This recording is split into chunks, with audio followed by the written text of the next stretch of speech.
آپ نے عام شام ایک حدیث سنی ہوگی کہ یہ کیلا حضرت اویس کرنے کے لیے اترا تھا. یہ ہماری عورتوں کو بھی پتا ہے اس حدیث کا. یہ کوئی حدیث نہیں ہے. آپ نے ایک اور حدیث سنی ہوگی کہ نبی کریم صلی اللہ علیہ وآلہ وسلم نے ایک بڑھیا کی گٹھڑی اٹھائی, اسے اس کی منزل مقصود تک پہنچایا. اس بڑھیا نے پھر دعا دی, بیٹا کہنے لگی کہ محمد سے بچ کے رہنا, وہ جادو کرتے ہیں معاذ اللہ. حضور نے فرمایا وہ جسے تم یہ کہہ رہی ہو میں وہی ہوں. اس پر شاعری بھی کی ہوئی ہے لوگوں نے. یہ کوئی حدیث نہیں ہے.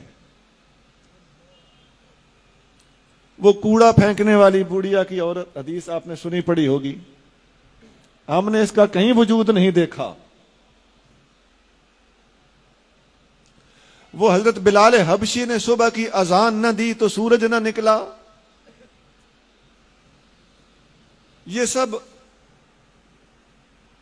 کسی قوال کو کہیں سے ملی ہیں. ان کا کتابوں میں کہیں وجود نہیں ہے. اب بتائیے, یہ غضب صرف ہمارے مسلک میں ہو رہا ہے, کوئی اور یہ بیان بھی نہیں کرتا.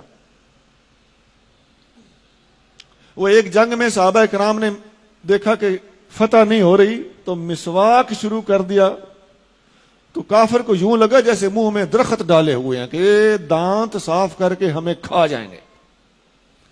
اس بات کا کہیں کوئی وجود نہیں ہے. میں نے کتنی ہی باتیں سنا دی آپ. وہ حضور صلی اللہ علیہ وسلم کے پاس ایک بندہ بیٹا لینے آیا تو وہ آپ نے فرمایا کہ تیرے نصیب میں بیٹا نہیں ہے. باہر نکلا تو امام حسین رضی اللہ تعالیٰ عنہ کھیل رہے تھے. آپ نے فرمایا 1 2 3 4. حضور باہر تشریف لے آئے. آپ نے فرمایا حسین بس. اب اس کا کہیں کتابوں میں کوئی وجود نہیں, محققین کے ہاں اس کا کوئی وجود نہیں. اس قسم کی باتیں ہیں. کچھ اور بھی بہت ہے, میں نے کافی ساری باتیں سنا دی ہیں. ایسی ایسی حدیثیں ہمارے ہاں ہمارے اہل سنت کے حلقوں میں, خاص طور سے عوامی حلقوں میں اور خواتین میں, اور خاص طور سے یہ جو ہم الحمدللہ معجزات کرامات کے سب سے زیادہ چونکہ ماننے والے ہم ہی ہیں, ہماری اس محبت عقیدت اور صحیح العقیدگی سے ناجائز فائدہ اٹھاتے ہوئے لوگوں نے اس قسم کی باتیں بھی ہمارے اندر داخل کر دی. میں نے پوری احتیاط سے کام لیتے ہوئے کچھ باتیں بتائی ہیں. میرے ذہن میں اور بھی وہ حدیثیں ہیں جن کو حدیثیں کہا جا رہا ہے, وہ حدیثیں نہیں ہیں. اور ایسا ہے کہ اگر آپ ان کو کسی خاص طور سے کسی سٹیج پہ بیان ہو رہی ہو تو عوام کا کیا قصور. میں اپنے بیٹوں سے درخواست کروں گا کہ حدیث آپ نے کنفرم کیے بغیر کبھی بیان نہیں کرنی, اور اگر کوئی بیان کرے آپ کو پتا ہو کہ یہ حدیث نہیں ہے تو اسے ضرور سمجھانا ہے. نہیں تو دین کا بہت بڑا نقصان ہو رہا ہے اور ابھی اور ہو چلا ہے. جرت کوئی نہیں کرتا کسی کو سمجھانے کی اپنی عزت بچانے کے لیے. جھوٹ بولا جا رہا ہے, اگر آپ سمجھو تو آپ کو کہے گا کہ تیری عقیدت میں فرق ہے, تیری محبت میں فرق ہے.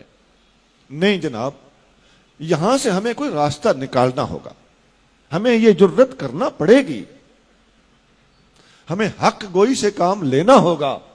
ہمیں فاروق اعظم کی طرح یقول الحق ولو کان مرا, فاروق حق بولتا ہے خواہ کڑوا ہو, اس کا مصداق بننا پڑے گا.